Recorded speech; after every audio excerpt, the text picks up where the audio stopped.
Alright, I'm just gonna get this out of the way.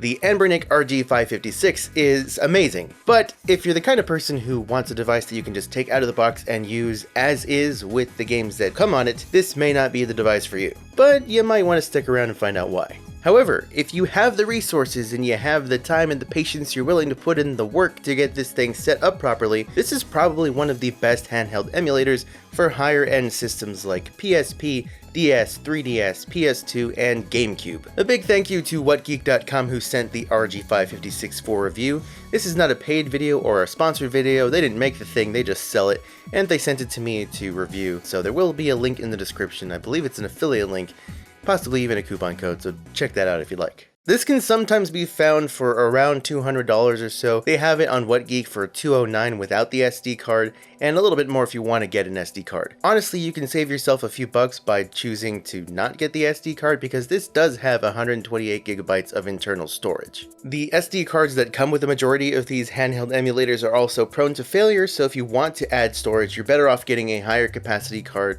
from a brand name like Samsung or SanDisk. It's an Android device and it's running Android 13, and this is actually my first handheld emulator using Android that I've ever used. It's got a 5.4 inch 1080p AMOLED screen, it looks very nice, a Unisoc T820 processor, the GPU is an 850 MHz quad-core Mali G57, and it has 8 GB of LPDDR4X RAM. You can play PS2, GameCube, Wii, DS, Sega Saturn, PSP, PS1, N64, and just a whole bunch of retro systems. And of course, it is an Android device, so you can still play any Android games that you can download off the Google Play Store. It's got a 5500 mAh battery with about 8 hours of battery life while in use. It's got Hall effect thumbsticks, analog triggers, which is great to see on a device like this, and with the placement of the SD card slot and the heat vent along the top, this kind of looks like a Nintendo Switch Lite if a Nintendo Switch Lite was more comfortable. Seriously though, this has to be one of the most comfortable handheld gaming devices I've ever used. And I'm not just talking about emulators, I'm talking about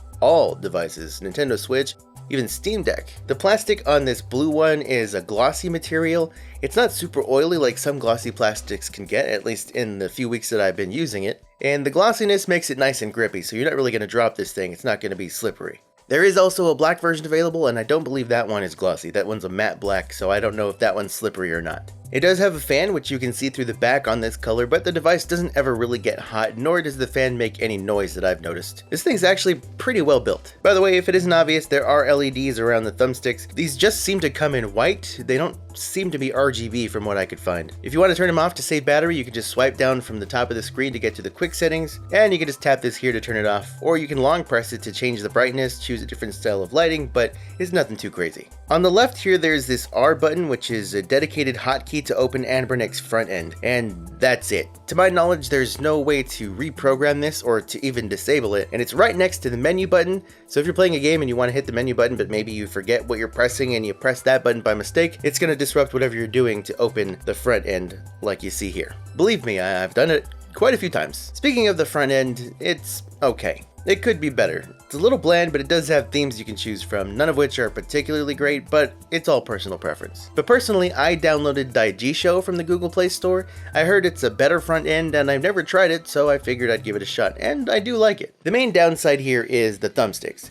Now keep in mind, PS2 and GameCube had longer thumbsticks, and this has shorter thumbsticks, more similar to Nintendo Switch Joy-Con sticks. The longer a thumbstick is, the easier it is to be a little bit more accurate when you're aiming in something like a first-person shooter. These short thumbsticks make it pretty hard to be accurate, and from what I've heard, out of the box, these sticks are pretty bad. They have terrible dead zones, making them very sensitive, basically going full tilt when you're not even pushing them full tilt. Apparently, you can actually swap out the thumbsticks for the Gully Kit thumbsticks that are made for the Switch Joy-Cons, and it's supposed to work a lot better. I haven't taken the time to do that, nor do I think I will. If I use this thing enough, and it's really a problem, maybe I'll give it a shot and do a video about that someday. So like I said, this thing is going to take a bit of work. If you don't want to put in the work, if you don't want to put in the effort that it takes to set this thing up properly, just skip this one. Just move on, get something else that is easier to use out of the box, maybe not quite as powerful. You can maybe check out something like the TrimUI Smart Pro that I reviewed recently, which I'll have linked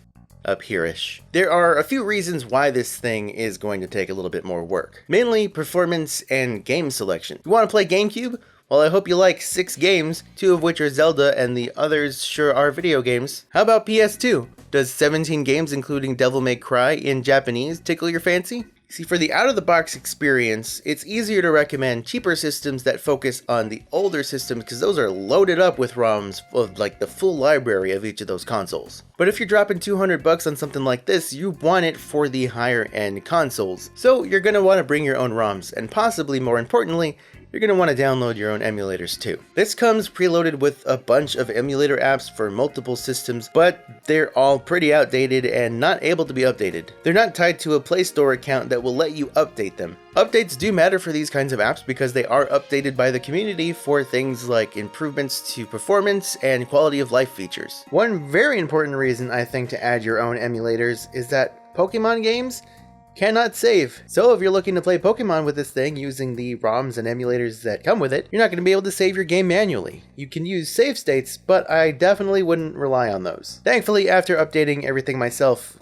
Pokemon saves work. I did follow guides from Retro Gamecore and Joey's Retro Handhelds, which I will have linked in the description, so shout out to those guys, make sure to check them out as well. With their help, I got this thing running with the apps that I wanted to use for the games that I wanted to play, and I got much better performance than I did out of the box. For performance, I'm mostly going to focus on PS2 and Gamecube because these are the systems that you're buying this thing for. Older systems are obviously going to run very well. I mean, this thing's pretty powerful, so Super Nintendo, Game Boy Advance, Genesis, and so on, yeah, they're gonna work, they're fine. Even N64, PS1, Dreamcast, those all work pretty great out of the box. It's the harder to run stuff that's more interesting. So starting with GameCube, games like Rogue Leader will just not run no matter what I do. I installed it before downloading an updated version of Dolphin, and even afterward after changing some settings, this thing's just not gonna run well. But games like Pikmin 2 run flawlessly. Wind Waker struggled a bit out of the box, hitting around 25 frames per second or less during just the opening cutscene, but after switching to an updated version of Dolphin, it did run at a consistent 30-ish frames per second, and I even turned it up to 2x resolution. WWE Day of Reckoning 2 was an interesting one. It had this weird flickering in the opening cutscene. The entrances were also a little glitchy, but not so bad, and the game was basically unplayable because everything ran in like slow motion.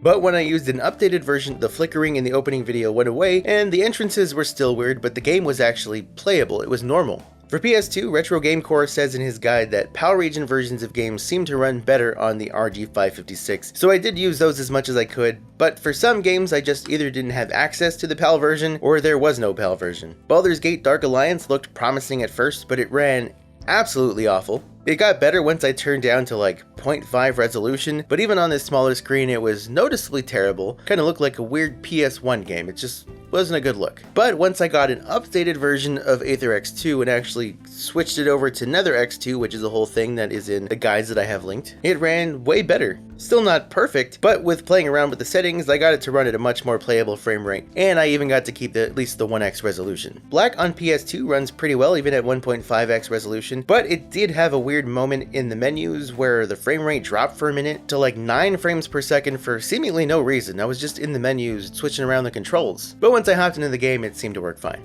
other than the thumbsticks being a little weird. There is a toggle in the quick settings to boost the CPU.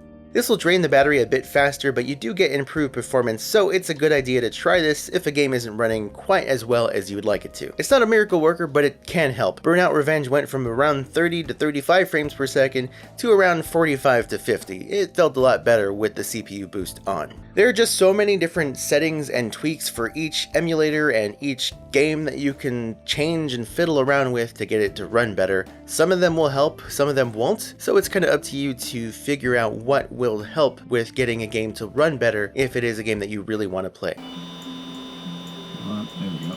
I was just testing Tales of Symphonia, which ran at 60 frames per second, and then went to another screen, started making this pleasant sound. So, yeah, it's pretty hit and miss. There's also guides out there. There are people who have videos where they demonstrate games and show you the settings and whatnot to get it to run better, so you can always look out for those. If you don't see a particular game in this video, I probably don't know how well it performed. So if you are curious about how a particular game runs, just look it up on YouTube or something, it'll probably pop up. PSP ran great. I've mentioned before how I use God of War Chains of Olympus as sort of my test for PSP games, just to see how well a system can handle PSP, and it ran at a flawless 60 frames per second, even at 2x resolution. which is way better than any other handheld I've used so far. So with it running that smoothly, I actually played for a bit because it was just a much better experience. And that bigger 1080p screen was a very nice touch as well. DS is also flawless with an actual touch screen, so it's much more easy to use than any non-touch screen system out there. I didn't test any of the 3DS games that came with this thing. From what I remember, it wasn't anything too exciting, but I decided to throw a Pokemon game on there just because I know that's what everyone wants to see, and it works. It's not perfect, it has some skipping here and there, but it actually works pretty well. My recommendation when it comes to DS and 3DS emulation, if that's your main focus, if that's the main thing you want to emulate, is to just go on to eBay and get either a DS Lite if you're just looking to emulate DS, or a new 3DS or new 2DS XL if you want to emulate 3DS. Those are going to be the best systems for emulating those games because they are the systems those games were made for, so they're just going to run optimally and you're going to have the better experience with the perfect touchscreen made for those games. And they're probably going to be cheaper than this thing. You can also play Android games, but button support is not as easy as you might hope. This thing apparently isn't going to work on games like Call of Duty Mobile or Genshin Impact as seamlessly as you might think. It's not like a Bluetooth controller, it's all built-in hardware, so certain games won't recognize that as a controller that's built in. You'd think it would for stuff like the backbone to exist. Maybe it's just something I need to figure out, but I've been playing around with it and Googling things and whatnot, and can't quite figure out how to get to use this thing with certain games. However, in the quick settings menu, you do have this key map feature which will let you assign buttons as touches on certain parts of the screen. There are presets for games like Genshin Impact, but nothing for Call of Duty Mobile. So I set one up myself, and honestly, it's probably better to just use the touchscreen for that game.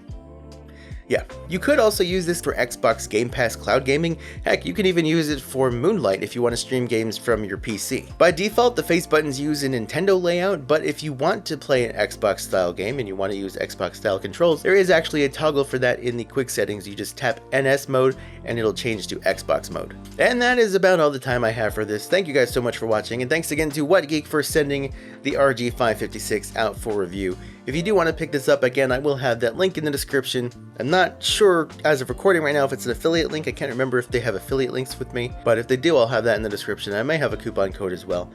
And yeah. However, if you want to help the channel out for free without spending a dime, you can do so by liking this video, leaving a comment, and tell me what you think about the Anbernic RG556. Do you have one of these? Are you interested in it? What games do you plan to play on it? I'd really like to know. Maybe there's another device you prefer, like the Retroid Pocket 4 Pro, which I haven't tried out, or the Odin, which I also have not tried out. Let me know in the comments. I'm really curious. Other than that, if you want to watch another video, I will have videos linked here, and you can feel free to watch those, and you can also click here to subscribe. Thank you guys again. I'm out of here. My throat hurts. It's my second time recording this video because I wasn't happy with the first recording, and I rambled on for 45 minutes. This time, 33 minutes, but you won't even know that because I'll just edit it down. 34 minutes.